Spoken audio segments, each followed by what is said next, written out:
Hey everybody, David at the Freedom Shack.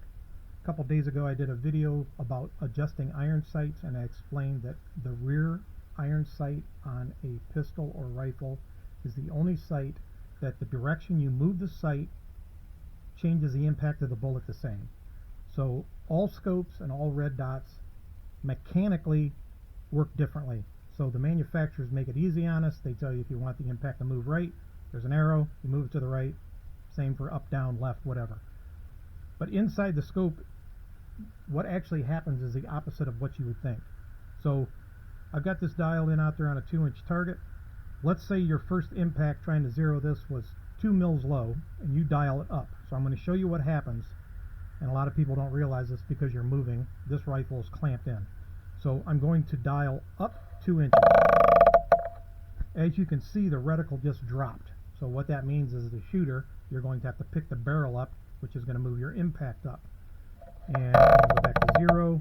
Obviously this works the same way. If the first impact was high and you wanted to come down and you dial this 2 mils down, the reticle goes up.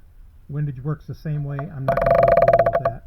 But something else I want to point out. If you are shooting NRL, PRS, almost everybody shoots MILS.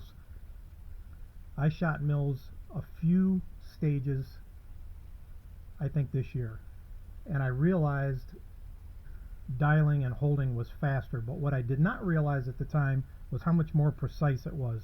And I'm going to switch 2 mils for all my NRL PRS shoots from now on. Here's the reason why. I've looked through every single MOA scope that I own.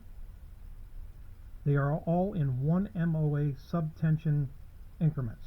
So the little lines you see in there are for holds. On an MOA scope, the smallest I can find is 1 MOA. So at 100 yards, if you raised one line, you're going to come up 1.04 inches. We're just going to call it 1 for this video. If you wanted a half, you're going to have to guess for the hold in between those two lines. So now let's talk about the scope that you're looking through right now. This is in mils, and the marks on this are 0.2 mils, which comes out to about 0.68 inches at 100. So you're down to a ½ inch now. That's much easier to make fine holds with a MILS scope. I would recommend, and I can't believe I'm saying this because I've been shooting MOA my entire life, I'm almost 60, I would recommend you go to MILS if you are shooting NRL, PRS, if for no other reason, the holds are more precise. Most of the other guys are using it too. I always hear about your teammates using it, other shooters using it.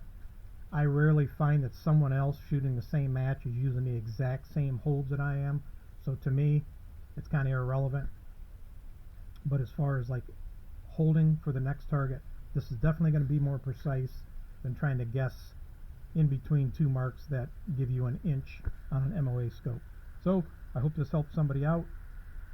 Knowledge is power. Go out and hit some targets.